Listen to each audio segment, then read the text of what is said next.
Layovers, your weekly dose of aviation innovation.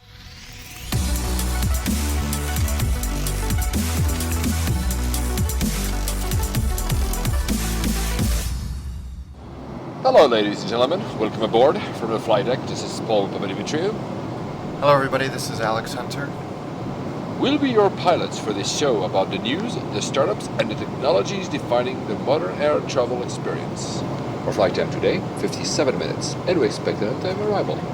Coming up on this flight, the most hated airlines on social media, the future of everywhere security screening in airports, the rather incomprehensible new data ads, automated check-ins for everyone by the Lufhtansa Innovation Hub. The EU is fed up about the US stalling Norwegian, the transatlantic route disruptor, a hashtag stopover in Iceland, soft tracking your whole luggage, a new lobbying European alliance, and a flaw in TSA Pre. As we reach our cruising altitude, I'm going to turn off the fasten seatbelt sign for you. Now, ladies and gentlemen, sit back, relax, and let's turn on those noise-cancelling headphones. Flight 36 to Keflavik. Hi, Alex. Okay, Keflavik, Iceland. I am so interested to hear about your experiences there because for once, you were on vacation. Yes. You were traveling for vacation. Exactly. And I was so in vacation mode that I didn't even look at the airport I was traveling to, and I was under the impression that was a Reykjavik airport, which is not. It's a different airport. I get to that at the end of the show. When we talk about that airport. Okay, Yeah. Okay. You know. All right. I want to hear about this. I finished last episode wondering what will happen to you. Poor Alex, lost in JFK, doing a layover for a few hours. How was sleeping at JFK? Well, it didn't go quite to plan.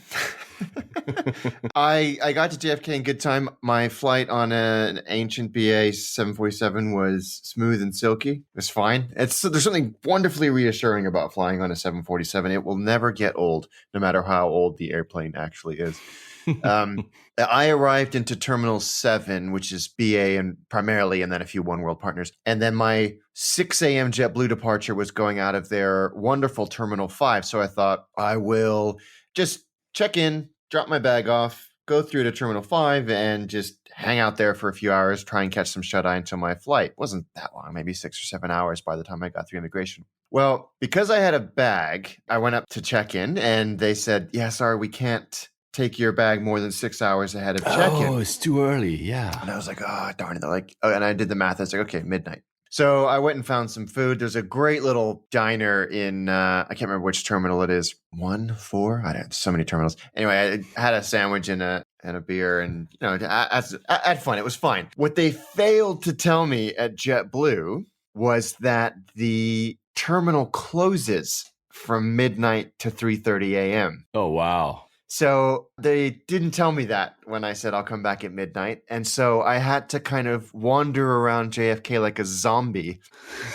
for 3.5 plus hours until the security and check-in opened in Terminal 5. Was there not any other terminal? I mean, were there like any amenities you could actually hang out, like a coffee place or whatever? The diner was open 24 hours a day. I managed to find a seat and kind of like do that weird kind of nod sleeping thing where you're kind of falling asleep and catching yourself.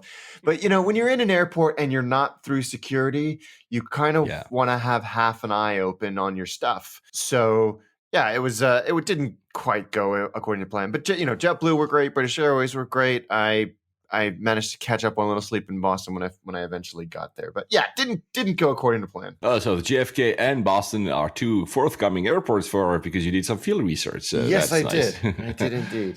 But you were mentioning to me you had a very weird TSA experience. I wanted to know about that. I did have a very weird TSA experience, and I'm trying to think of the best way to tell this without getting anybody in trouble. Aha. Let's see. I have TSA pre-flight or TSA pre, whatever it's called, meaning that I get pre-check. Yeah. Meaning I get a separate security line. I don't have to take off my belt, my shoes, my jacket. I don't have to take my laptop or liquid out of my bags. It's cool. It's great. It's probably worth the $80 a year that it costs. And you have a little symbol on your boarding pass that says that you're allowed to go through this thing. And I was traveling with another person on the same PNR for a flight from Boston to JFK. This may sound rambling, but this is all pertinent information.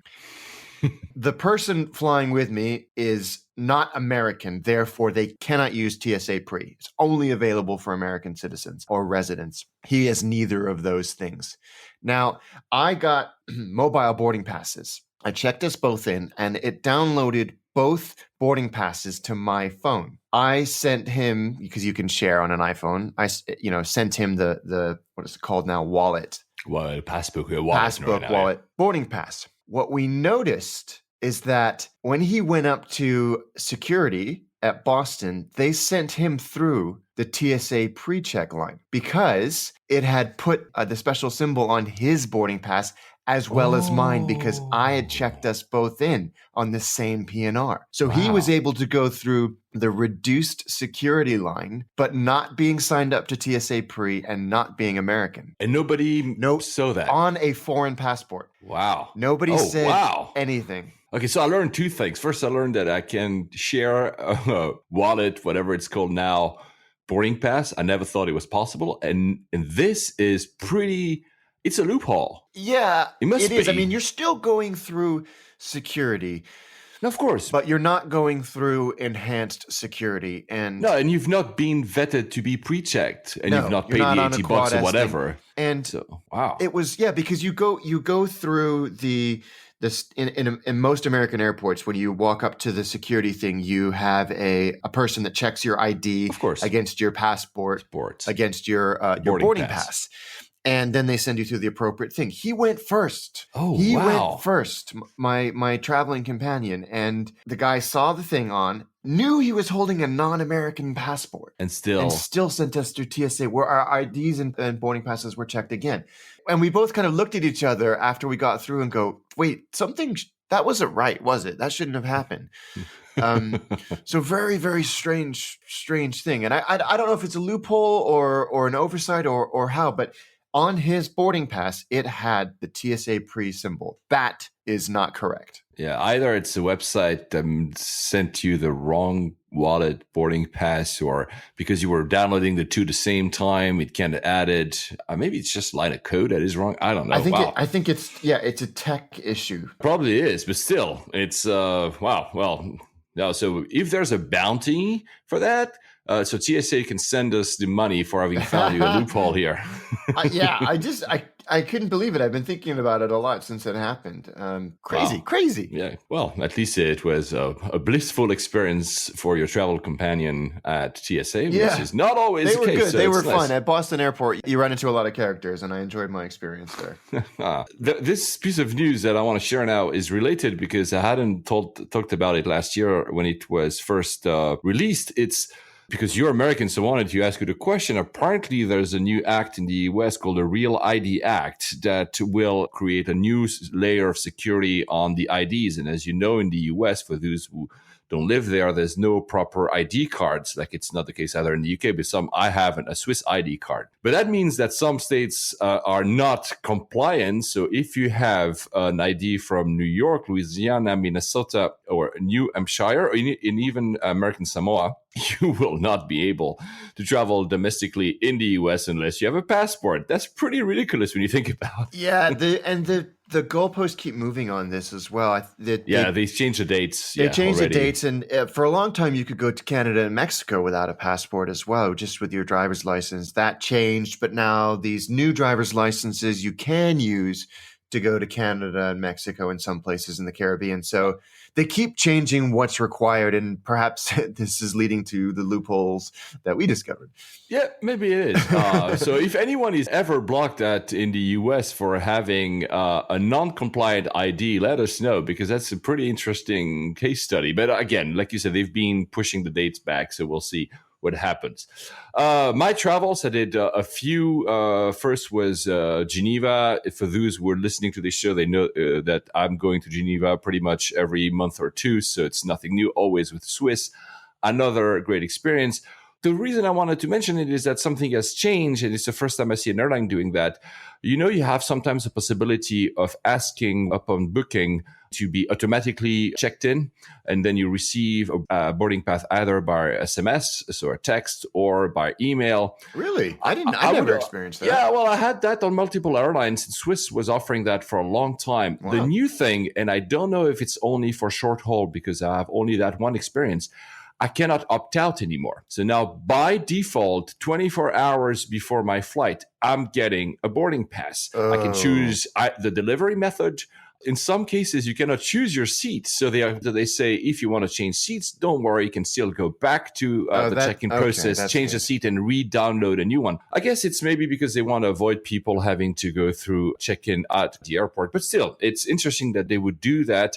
I'm someone that loves checking in 24 hours before whatever, and I hate receiving it automatically. So I found that interesting. I don't know if any other airlines do that. If any do, let me know. The other thing is, I want to also quickly mention it. Geneva Airport is clearly lagging behind more and more. Guys, it's security, so immigration, border control, however you want to call it, is really lagging. So if anyone from Geneva Airport hears me, guys, wake up. Because we're in a new century and you don't want to wait 25 minutes to clear because there's not enough. There's not even e-gates, which I'll come to that for e-gates about my story at Keflavik a bit later. Talking about automated check-in, since I'm on the topic and I wanted to quickly mention it, I have a friend, Mark Schmurger, works at Lufhtansa Innovation Hub based in Berlin. He's a senior project manager there. They do fast iteration of projects, so new stuff trying. And the latest one is called Airline Check-ins.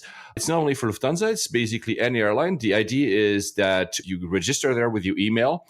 The tool will scout in your email, I guess, for instance, Gmail, whenever there is a receipt. Whenever there's a receipt, you just bought your flight to, it will automatically check in for you. You can say, these are the kind of seats I'd like. I'd like AL seat, I'd like window seat, I'd like, if you're crazy enough, a middle seat. So there's clearly, if this is coming out of Lufthansa. So Lufthansa Innovation Hub, but it's open for any airline. I don't know if it works for every airline. We'll get to Mark on a show one of these days. What's it's a small the benefit? project. Is it the benefit to the airline? I think you identified with the Swiss example, but is the benefit for the consumer that it will snipe the best seat for you as soon as they release? It's kind of the frictionless. It does it as soon as a check-in process opens. So it does it for you. You preset some parameters. Which seat do you want? And it tries to get it.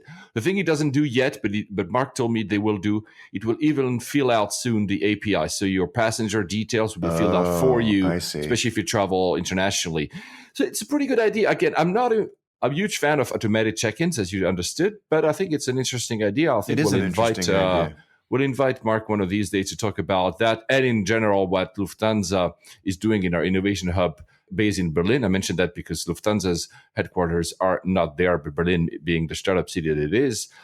Since I'm in Germany, Düsseldorf Airport is also opened innovation hub, so it's becoming very fashionable these days. Yeah, that makes sense, doesn't it? I mean, it does. They're actually giving money to startups to show up and do some projects. I'll put the link in the show notes.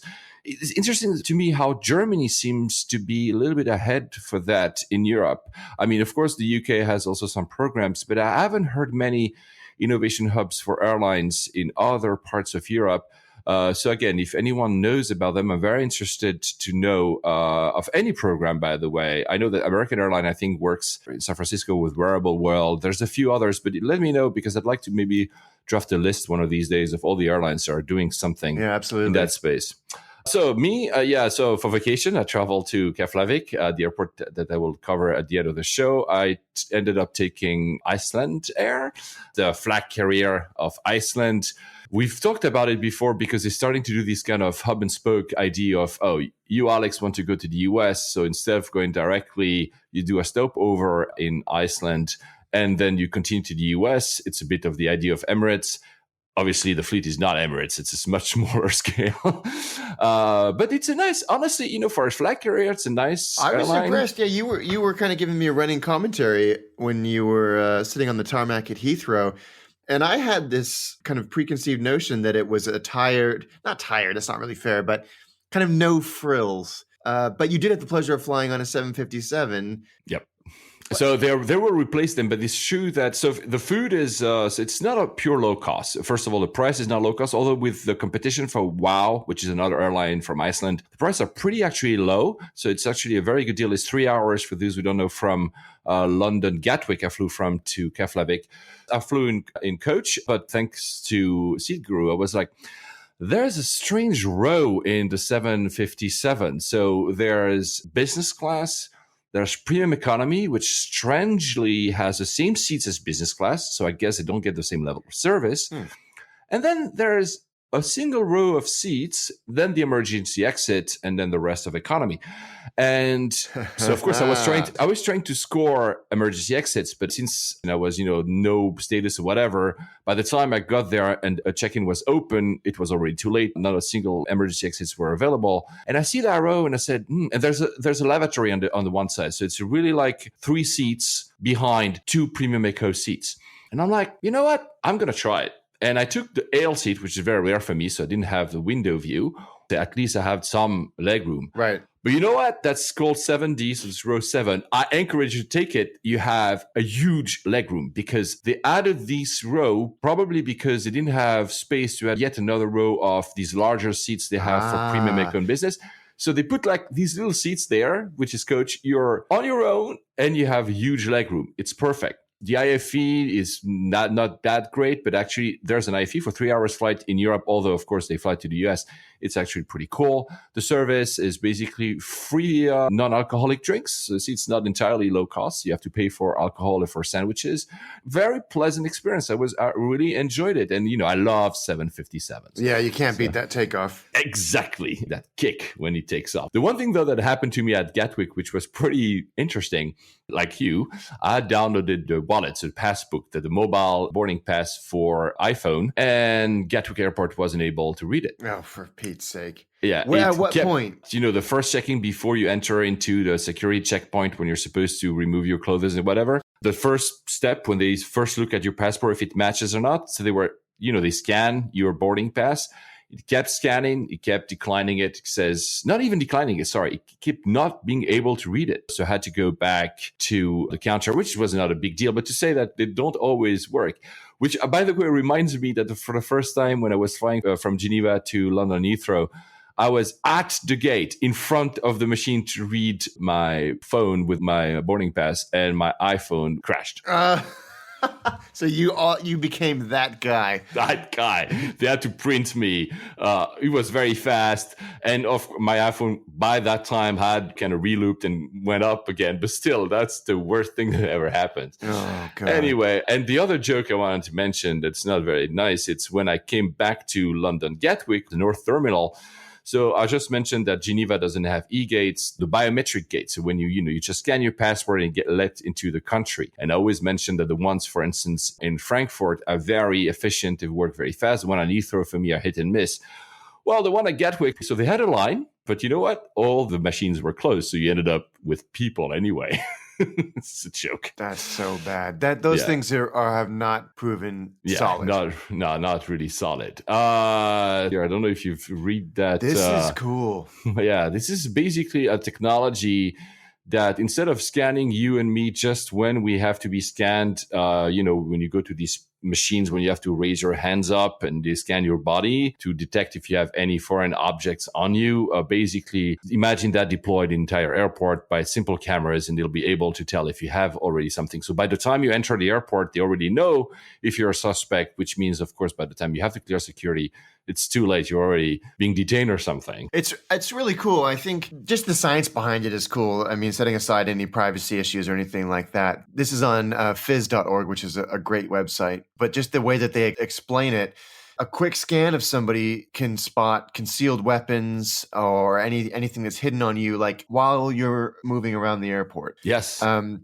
more importantly, they can do it while things are moving. So even if they do it within the confines of a security area, of course, people are still moving through the process, and you can sort of go, we need to look at that. We need to look at that person. You're fine. You're fine. You're fine. It's, if you remember the 1980s movie Total Recall with Arnold Schwarzenegger, where they walk through the kind of the movie moving X-ray, and it's that basically. But It's that. Yes, absolutely. Not for trips to Mars yet. So I don't know if it's already used in airports. Maybe it's been trialed. That's what the article hints at. So probably maybe one day we'll get that and we'll have a better, faster way to get through. Or I'll just use your method, Alex, and get some a little pre-checked on my boarding pass or something. A few shout outs first to Andrew Hunter, your brother, because he's always listening to us. Hi, Andrew. We're thinking about you. Yes, he's one of our most dedicated listeners. And so hi, Andrew. To Chris Collins, now you know him because you met him when we were both in Tokyo, because he's being like, there's no layovers, because I was late in delivering the last episodes. He kept refreshing his podcast app every day. And, so I'm sorry. That was my fault. I was traveling. So now I'll be more diligent in making the show on time. Also to Iain, one of our listeners went to visit, I don't know if you've seen the blog post, went to visit the Spirit of Australia 747. So we mentioned that like at least 15 episodes ago. The last 747 for Qantas was delivered to a museum for aircrafts in Australia. He heard about that news. He was in Australia and he went to do the tour of that 747. That's so cool. First of all, very jealous. Yeah, very jealous. His pictures, and we'll put the link in the show notes so you can check out his blog post. It looks great. I'm so envious. And thank you, Iain, for getting in touch and sharing this with us. Yeah, bastards. We're so jealous. Then there's Adam Nowek. Mentioned the integration of Uber and United NAA last week. And I said, I wonder if there's anyone else and anyone doing that in Europe. He said KLM has Uber integration in its app. So if you're using KLM, you can actually use Uber. So thank you, Adam, for letting me know.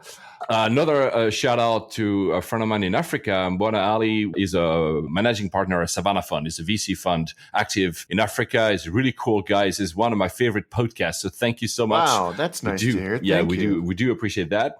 And Jon Bradford, who is always listening to us, is always voting us on Product Hunt, et cetera, he tweeted, it seemed that also kind of maddens you and me, Alex, because he also lives in the UK. He was doing a routing to try to go to JFK, and he tried once from London Heathrow and the other from Dublin, going to London Heathrow and then to JFK. And of course, the one from Dublin was half the price. Yeah, it's so infuriating. I feel like I'm losing my voice saying this over and over and over again. Related, Manchester Airport, third episode, we talked about this. Manchester Airport is asking for a pause of the passenger duty tax. You know, that tax that we have in the UK that is added when you buy a flight. They're asking that because they are having more and more long haul, especially from the Middle Eastern carriers that are coming to them. And they say, you know what? We need to compete, especially with London. So we're asking the government to having a pause for these new long haul flights.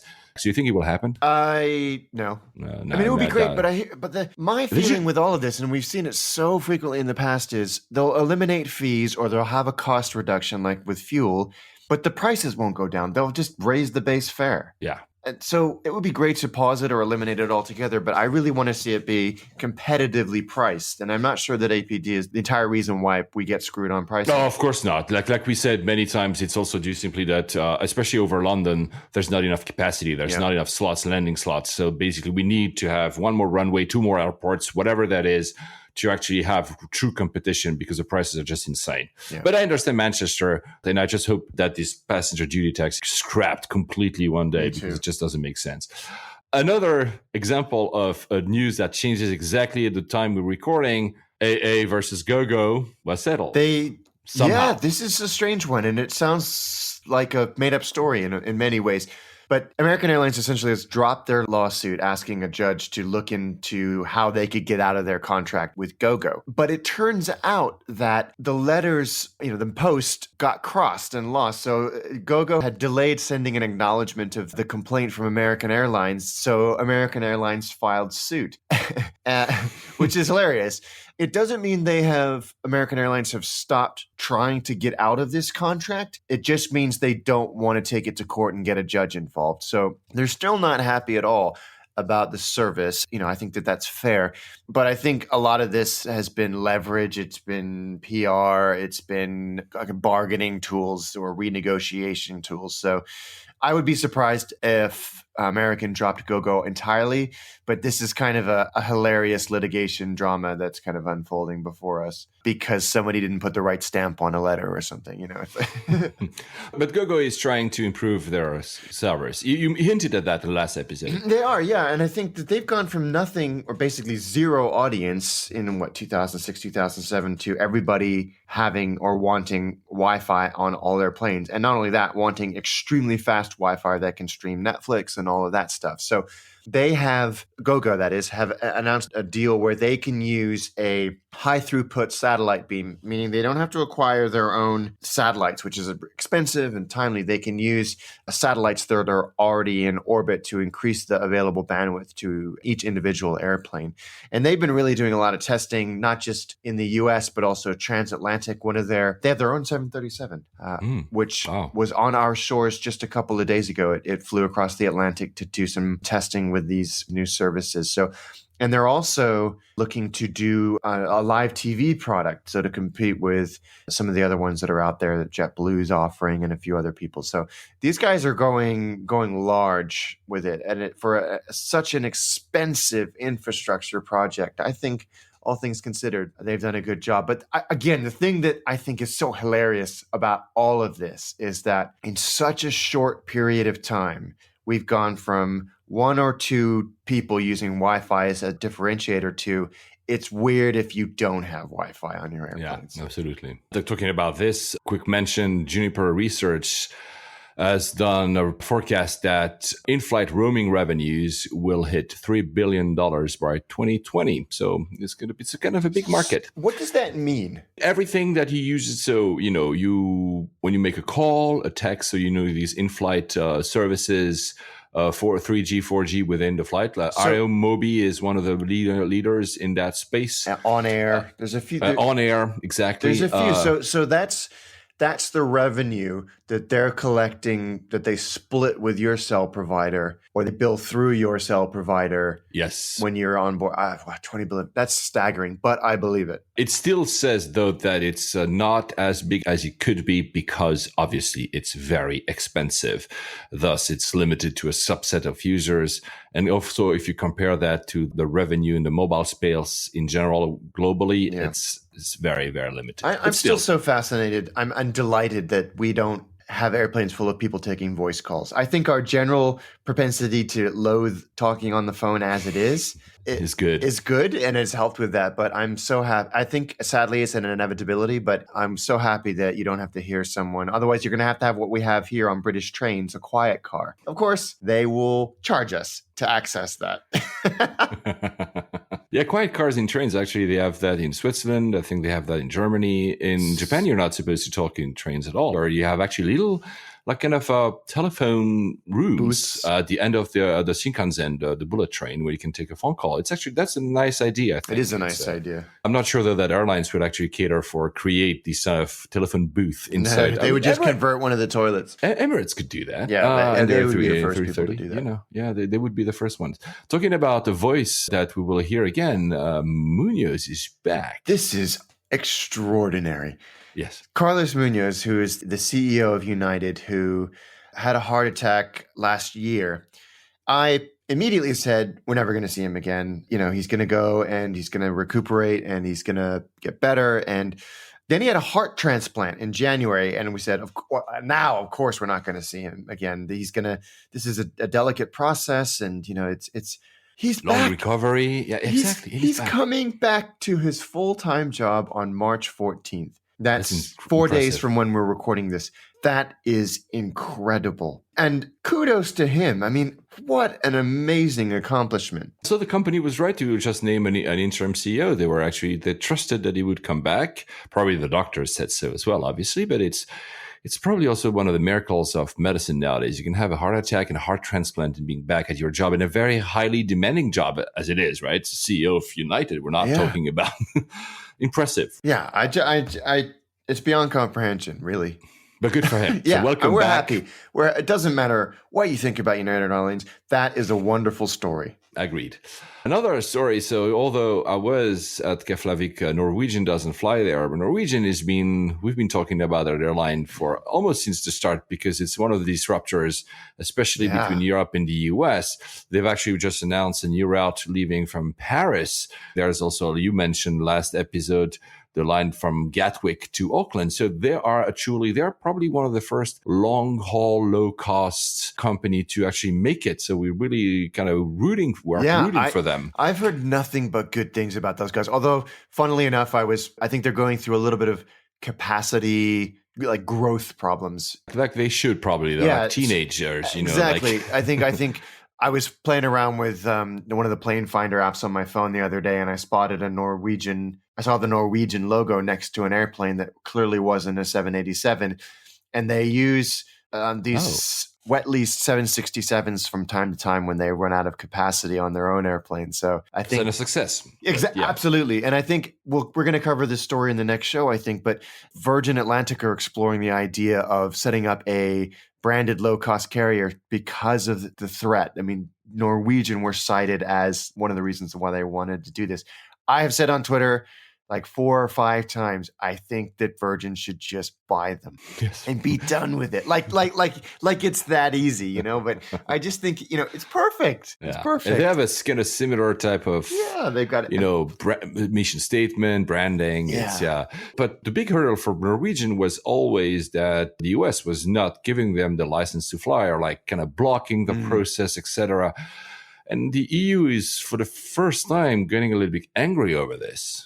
It's really interesting that the EU have stepped into this in the first place. And the EU's transport chief has said to the US government, you really need to let Norwegian's Ireland-based subsidiary, just purely from a corporate structure perspective, fly between Ireland and the US. Yeah. They've hinted at arbitration. They want this resolved one way or the other. Which also kind of draws us back to that big debate about the US versus the ME3, because they are saying on one hand, the ME3, they're unfair competition because they're like subsidized, blah, blah, blah. But here, what? So basically, you're just blocking competition. You want no one coming to your market because that's an issue, right? And the frustrating thing is, and I can see why Norwegian have gone to the EU, is that the Open Skies Agreement requires the American authorities to do this, but the Americans are just stalling. Time. Yeah, they're stalling. They're not denying it, and they're not approving it. They're just and that's not cool. That is protectionism. Yeah. Absolutely. Which is why I'm saying you cannot not tie it with all the other actions they're trying against the Middle Eastern. I know it's a different debate, but it's the same at the same time, right? So anyway, so it's good that the EU is because you said the route. We're thinking about some friends of mine, John Pivoy, Pat Fallon, although he lives now in New York. They live in Cork to Boston when it was on the route. Norwegian is not being able to launch because of the US authorities. There's a very nice article, if you don't know about Norwegian, if you want to understand how disruptive it is, on the New York Times. I'll put the link in the show notes. I love the title, Norwegian Air Flies in the Face of the Transatlantic Establishment. I like it. Quick mention, because I never flown and I didn't know that. And I don't know if I wanted to ask you, Alex, if you've ever experienced that with any other airlines. A friend of mine, Sasha Paleeva, she took Norwegian to go to the US. Apparently, when you go on Norwegian, you can pre-order food before you get on your flight. The thing is, though, and that's interesting, is when you are in the flight, they will only serve first all the passengers that have pre-ordered. And if you haven't pre-ordered, either because you didn't know or because you forgot, you'll have to wait your turn to be served, which means for her, I think it was at least 2 hours or even a little bit more before she was able even to order anything. So it's a tip. I think that's a good tip. No matter what airline you're flying on, if you order a special meal like gluten-free or like a kosher meal or anything like that, you always get that meal way before anybody else gets their meal. And honestly, they're almost fresh. They're fresher. They taste much, much better than the schlock you get in economy because they're not created en masse, at least not at the scale that everything else is. When I do fly coach, which happens to me, Alex, sometimes, because if you kind of hinted, I never do that. I do actually often order the vegetarian meal for that reason. And vegetarian food is actually very good. Still in that debate about competition, now driving back to Europe, because also Europe has been active against competition from the Middle Eastern carrier. There's a new alliance that's been created. By alliance, I don't mean a frequent flyer alliance, but just a lobbying alliance. The stakeholders are interesting. You have EasyJet, Lufthansa, Air France, KLM, BA, Iberia, Ryanair. Wow. That's interesting, You would right? never Because think of even those guys ever working together. you'd never think that EasyJet or Ryanair would actually go in such a lobbying group against the Middle Eastern. Although when you think about it, of course, Etihad is buying stakes in Berlin and all that. So I think this is why they're like, you know what, if you can't block them, why not? So interesting alliance that is being created here. Yeah, absolutely. And I think their primary battle is airport charges. Yes, agreed. And I think that's pretty extraordinary leverage as well for those guys to say, we're sick and tired of it. Going back to the US, the other side of the Atlantic, Amazon. Amazon is not a company you would actually think about flying. And of course you won't, but your parcels might fly it. They're actually going into the airline world by leasing 20 767s to do fulfillment. It's pretty amazing, but totally makes sense now that they're this size, because they've always been reliant on third parties for such an important component of their customer experience. And you've seen hints of that over here in the UK, where in the past you would have your parcel dropped off by Yodel or the Royal Mail. I hate Yodel. Everybody does. They're useless. And because of that sentiment, they got so frustrated that they quietly set up Amazon Logistics. Correct. And now a lot of your parcels are delivered directly by Amazon. And I think they've seen success on the ground with owning the entire supply chain, that they're just replicating it in the air. I mean, 2767s is certainly not going to take the place of UPS, FedEx, and the US Postal Service, but not. It hints at a larger strategy. And the agreement goes for 5 to 7 years. What I'd like to know, will we see Amazon livery? That's a good question. I don't know. They're using 2 partner airlines as well. So they'll have these 20 Boeing 767s, and then they're going to lease capacity from 2 existing cargo carriers. So it would be cool to see. They're quite a frugal organization. So my guess is no. No, yeah, I guess too. But it would be really cool. Well, yeah, and it's a good advertising opportunity. Jeff Bezos let us know. We would love to fly along a few parcels on the 767. We'll do a show from the skies there. Again, the other side of the Atlantic, our side of the Atlantic. Do you use, Alex, any tracking device for your luggage? Don't be ridiculous. So there have been a few. There's TrackDot has been the most famous ones. It's basically a piece of equipment with, I think it's Bluetooth activated, that you put in your luggage. It's not about a smart luggage, a smart carry-on or whatever. You just put a piece of that in your luggage. And basically, when it's close by, it tells to your phone that, hey, your luggage is close by. So the idea is if the luggage is in the hold, so in the same plane as you, you should know about it. And of course, when the luggage arrives on the belt at destination, you will know a few seconds or minutes before because it's close by. I'm not also a big fan. There's others I'm going to mention. There's also LugLock. Interestingly, CITA and the IATA have created a tax. It's not a device, but it does a very similar option. I'll put the link in the show notes as well. It's called Trace Me. But there's a company now in the UK. Since we're based in the UK, I said, why not give them a shout out? Carrie Cato, they are raising funds on Indiegogo. If you're interested in that kind of technology, if you want to try stuff, why not give them money because they're based in the UK? I'll put the link in the show notes. The Indiegogo campaign just started. Talking about luggage, but for once it's not smart luggage, although they might go into that space. What kind of luggage you use? You use also Travel Pro? I have a couple. I've got a couple of Travel Pros.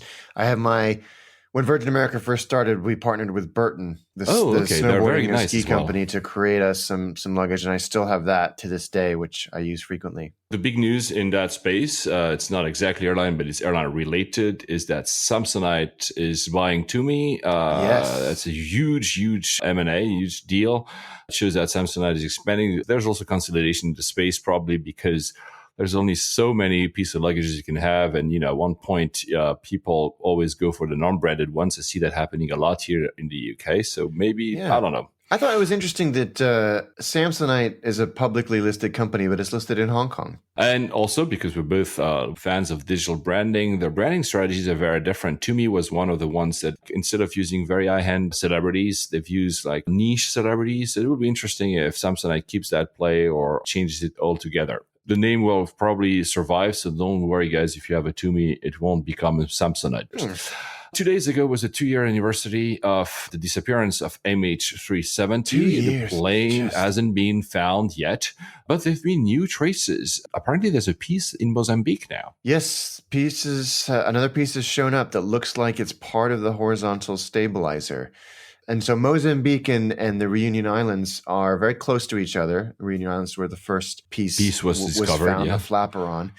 And it was found by this blogger who has been investigating the disappearance ever since, which is, he found the first piece, right, as well. It's really, really incredible that he's managed to find it. But yeah, this piece is washed up. It's almost certainly from the airplane, although no one has officially commented. But you'll recall how long it took to get official confirmation of the first piece, even though 99% of us were all 100% sure that it was indeed a piece. And there's even a third piece that could have been found in the Réunion again. That's news dated from March 6th.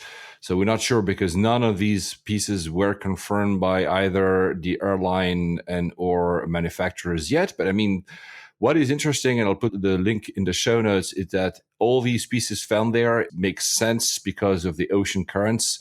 Kind of helps finding the plane, but not really because the zone is very big.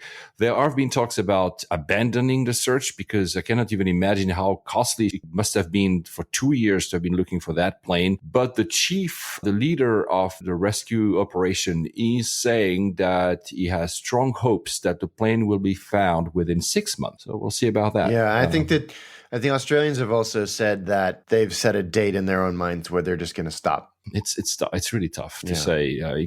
If it has also kind of dislodged into small debris, by now there's not a single place where it is. It's all over the map, right? So it's tough. Since we're on that sad topic, there's a feature in GQ of all places about the German wing crash that happened a year ago now, which narrates the last moments of the crash. It's a pretty heavy read. It's fascinating to read, though, if you want to know a little bit more about the details of that crash. Nothing really new, but it's very well written. So if you are interested, I encourage you to read it. Grab it on the show notes. I don't know if German Wings is liked or not. I don't know if Malaysian is liked or not. We know that their brands have suffered after these accidents, obviously. There's been a little study about what are the most loved and one of the most hated airlines on social media. And I found the results a bit surprising. I did too. And is a very, very in-depth study, but I mean, I know what you all want to hear, so I'm just going to tell you. The least loved airlines, according to this survey, which analyzed 1.3 million tweets over the Christmas period for 70 airlines. And they did a sentiment analysis to figure out what people were saying and whether it was happy or sad. The lower the score, the more negative the sentiment. So a 0.15, which is the lowest of all of them, all 70, was Spirit Airlines. An ultra low cost carrier in America. Well, put it this way: the top or the bottom four, depending on how you want to look at it, were American. Delta, American, Frontier, and Spirit. And then Cebu Pacific, who you have experience with, right? Yeah, they don't have a great reputation. They flew me to the wrong airport. I mean, I'm not kidding. Oh my God! Okay, I'll tell that story once when we cover an airport in the Philippines. I'll tell that story, but yeah, not the greatest. So there was a couple on here that I was surprised by. Jetstar. I was surprised by being on this worst of list. Wizz Air, who are a very robust Eastern European or Central European low-cost carrier who I thought were doing great. I've never experienced them. And Sri Lankan Airlines, who I know are going through a little bit of a transitional phase. Are you taking them soon? Yes, I am in June. I'll let you guys know what my experience is like, whether it warrants a 0.04 ranking. Whatever that means, yeah. But So the most, on the flip side, there's this top 10 most loved airlines. There's not a single American airline on there. Now, see, here's the thing that I think skewed this. I know what you're going to say. Go ahead. This was done over a period covering Thanksgiving and Christmas in America, which is a high volume, high emotion bad weather area, time to be flying. Yeah. So Air New Zealand, number one. It's summer in Air New Zealand. And of course, people are going to be traveling for Christmas. They are a much smaller airline. Tarom, Iceland Air, Monarch, Tiger, Air France. I find that super hard to believe. So another Korean thing was Korean Air. Korean Air I find it hard to believe. I do hard to too. believe because the product is not that amazing. It's a very flag carrier style. But then this is also where it skews. Cultures matter there. Absolutely. Some people would actually trash airlines, whereas some others won't online. So maybe they also can skew the results. Like you said, the period matters as well. And was it only in English? I don't know. I mean, and these studies, like having Wizz Air, probably, I know, low-cost airlines people, always kind of go on Twitter and Facebook, say, whatever, my flight is late, blah, blah, blah. But they do that on Ryanair and EasyJet, and I don't see them on that list. So, I mean, I don't know. I'm very happy to see Iceland Air, where I was talking about it. See, they're actually in the one most of the loves airline. But again, they are an airline that is not used to that as many people as American, for instance. So I don't know how it skews the results, but it's still interesting to see. I'm baffled that United is nowhere there. Yeah.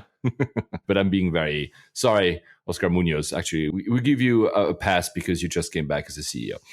Interesting. I don't know if this study has any kind of value. It was really interesting. And actually, the report, it's worth reading because it goes in to look at the reply ratios, how much profanity, what people were actually complaining about. It's worth spending some time on, irrespective of the kind of efficacy of the study itself. Yeah, and I find, and I'll finish with that. I found that it's strange. So Air France is known to reply quite fast, for instance, online, but so does KLM. KLM doesn't appear anywhere. But Delta as well. Delta is, even though they do that, they're still at the very bottom of the list. So it's strange, isn't it? It's strange. Yeah, it's strange. But anyway, maybe, I don't know, the company is called Fractal, I think. So if anyone from Fractal hears us, if any one of our listeners knows someone from Fractal, we'd be actually happy to invite them as a guest to explain us how they did that calculation. But that's quite fascinating. And I think that airlines are reading these type of reports because they still want to know, unless you're called Ryanair, because then you're like, oh, whatever, no frills. We don't care about social media.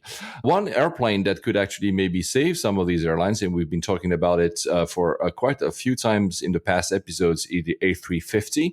Though the article I want to start with, the end of jet lag, and as if that plane will solve jet lag. What? No. It's a bit of a clickbaity title, isn't it? But what they're highlighting is the environmental advances that, I mean, the A350 and the 787 both have these, the humidity, the lighting changes throughout, mimicking what the natural light would be in your destination. All of these things will contribute to perhaps maybe a more comfortable, less horrific feeling when you land and step off the airplane, and may or may not reduce the symptoms of jet lag, but it absolutely won't cure jet lag. We talked about jet lag in the last episode if you guys want to check. One of the only ways to cure it, but it's a plane that's becoming, I mean, it's just starting. Now there are like less than 100. Your best chances in Europe is, of course, Finnair, otherwise Qatar Airways, or if you live in Asia, Vietnam. I don't think anyone has it in the US yet. But of course, you remember Al Baker said the new century for US airline industry because he's landing the A350 in the US. So if you guys are in the US, you could actually take Qatar Airways. I think you're going to see a lot of them coming out sooner. There's a lot of pending orders, and United have a big order, American have a big order. So you'll see them in the US very, very soon. They were on display at the Singapore Air Show, which, as we said in the last episode, we didn't go to. Eric, husband in tow, our friend, has taken some footage of it. It's on YouTube. I'll put the link in the show notes. It's pretty nice footage to look at. I really want to try out that aircraft.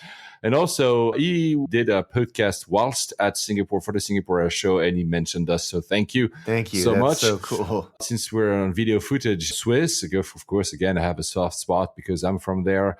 They've released a welcome video from the 777-300ER. It's pretty cool. It's the delivery of the first one. Hat tip to Sunil at Glucode on Twitter for pointing me out to that video. So it's another nice video to look again. I know that, sometimes maybe we talk about videos on a podcast. It's a bit hard to kind of understand, but these are nice videos to look at sometimes, or even put in the background if you want. But talking about videos, we were both a bit kind of wondering what the hell Delta is thinking with their new ad. So there are two new ads. First, this ad, it looks like, I don't know, is it the trailer of a movie or whatever that is? Can you explain that?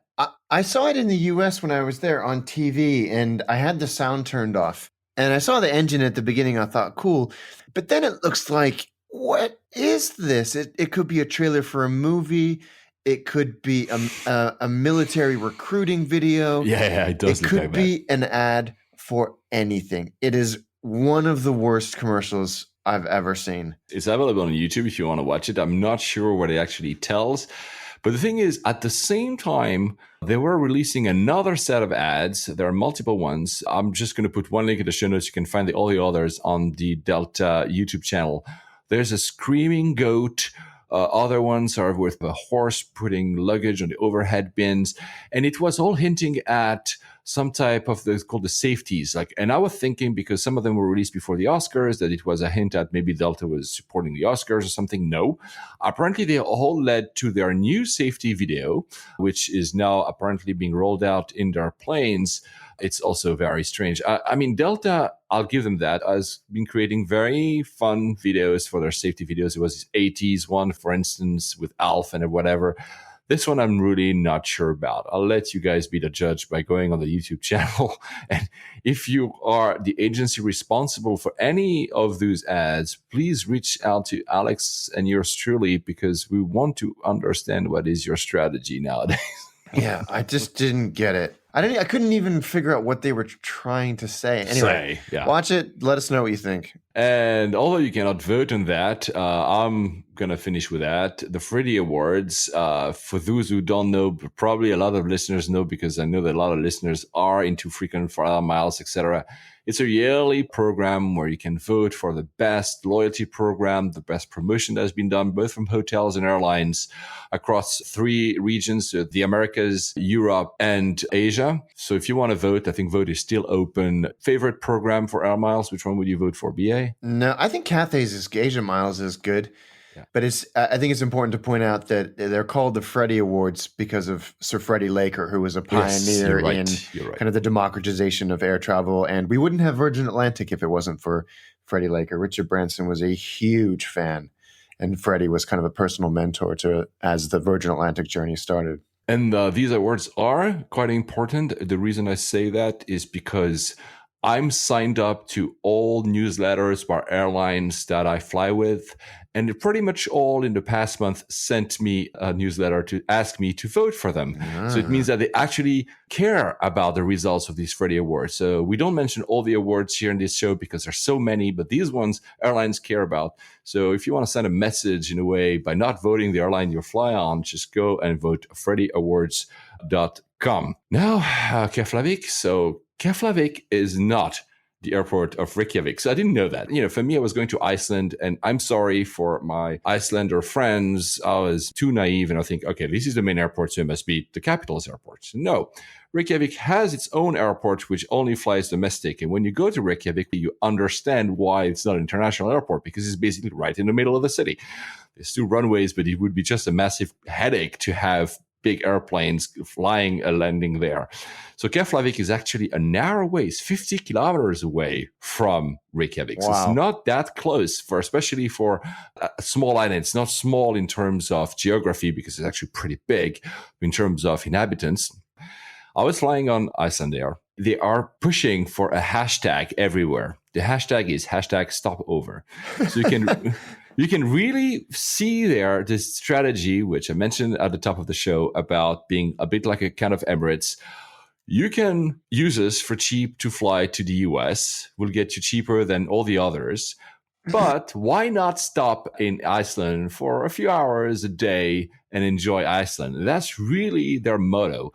And you can feel that the airport is being directed towards this. It's not there yet. I mean, do not expect something like DXB, so Dubai International. It's much, much, much smaller, but it's, very Nordic airport. So to say that if they want to pursue the strategy of hub and spoke of flying people back and from to the US and Europe, they need to get better at passport control. Iceland is part of Schengen, but since the UK is not, I had to go through passport control. It's not the best experience yet, but you can feel they're getting there. Iceland is obviously wonderful. It's the first time I've been there. It's a wonderful country. I was lucky to arrive. It was almost kind of springtime-ish. And during the night of Saturday to Sunday, the whole island got covered in snow again. And I woke up to a full white with no end in sight. It was just mind-blowing. Back to the airport. One thing that is very nice, because you've talked about it, Alex, related to Narita and Haneda in your show, Attaché Travel, which now the episode is live. Thank you for actually having me as a cameo. Not there, at all. Alex. It's awesome. You got your cameo in there, the legendary robot restaurant. Exactly. You mentioned in when we did the show for Haneda, for instance, that there is a system of limousine bus.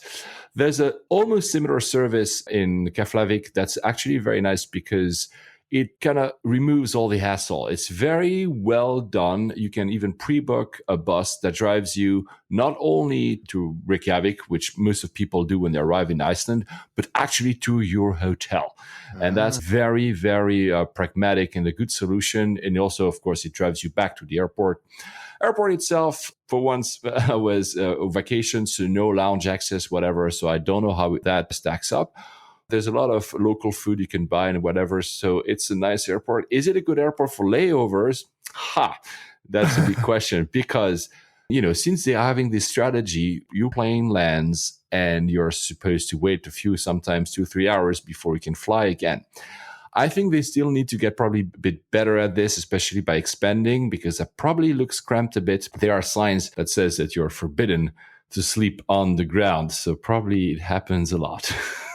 Anyway, so good airport. I liked it. I like all the Nordic airports because I like that kind of design, which is both reserved, not in your face, very... Yeah, this is so fascinating because I haven't been anywhere in Iceland, so it's always interesting to hear about a new airport, let alone a new country. Probably more and more people will try because not only Iceland Air is doing that strategy, but WOW, which is the other, is actually buying a lot of aircrafts. I've seen their planes on the ground there. There's 2 runways. A third exists, but is not being used. They're thinking about opening a fourth, will become the third, whatever. But there are expansion plans clearly ahead. So more and more people might try that. And you know what? Actually, what was interesting to me, and I'll finish with that, is that I assumed that I would see a lot of Europeans, which I did, but I also saw a lot of Americans because when you think about it, it's also very kind of close. It's also 3 hours in a way from New York. There was a lot of people from New York were there on a weekend, even corporate events. I saw corporate events from New York, retreats. Wow. And it's beautiful. The food is fantastic. Alex, I have tips for you for an attaché travel show there. I tried amazing food. So if any one of you listeners want to know where to eat in Reykjavik and elsewhere in Iceland, tell me because I've done a food trip and it was amazing. And on this, Alex, we hope we will record one more show before you fly to the US. I know you also have a flight to Israel coming up. Yes. So we'll see if we can record before those happen. If not, the next show will be recorded live from California. Yeah, absolutely. We don't let geography slow us down. I'll let Alex safe travels. Safe travels, guys. On behalf of Layovers and the entire crew, we would like to thank you for joining us on this podcast today. And we're looking forward to seeing you on board again next week. Flight attendants, please prepare for landing.